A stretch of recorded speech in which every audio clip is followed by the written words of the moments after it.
Well, it's great to have you along on this first day of 2017, Sunday morning. I'm Brad Giffen, and you are watching CTV News Channel.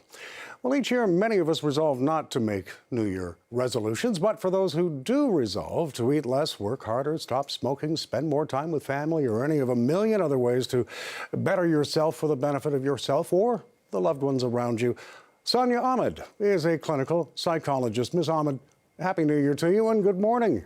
Morning. Let's first of all have a look at the top 3 New Year resolutions. They are: number 1, lose weight; number 2, save more and spend less; number 3, quit smoking or some other bad habit. Tell us, what does your experience with patients tell you about why people fail to follow through on what are often very noble goals? Well, often people fail because first of all, there's a problem in motivation. People aren't really motivated to change. And saying that you're going to do something after New Year, in the New Year, is just another way to put off a goal that you're really not starting on. So it feels good in the moment to say that you're going to start in the New Year, but you're actually not really motivated. And the question is, how come you haven't already started on this goal?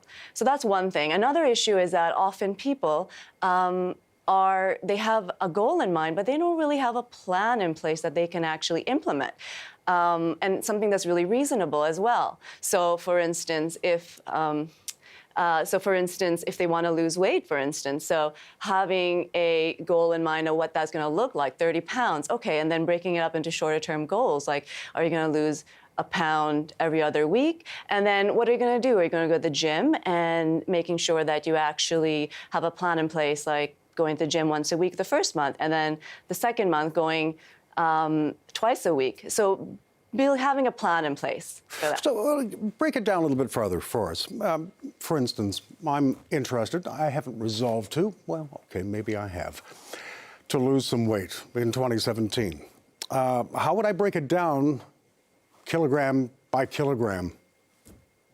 I think it has to be a very personal thing. It has to be, well, okay, if everyone's body is different, everyone's approach will be different, and their level of motivation is different. If you're someone who already is exercising and already in a certain routine, then it just gets easier. You just want to add to what you already are doing.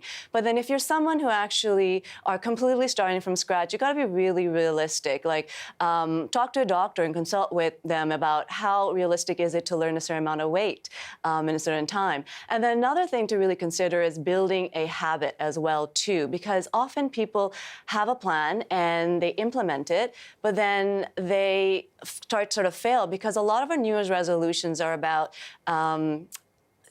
changing an old habit or building a new habit.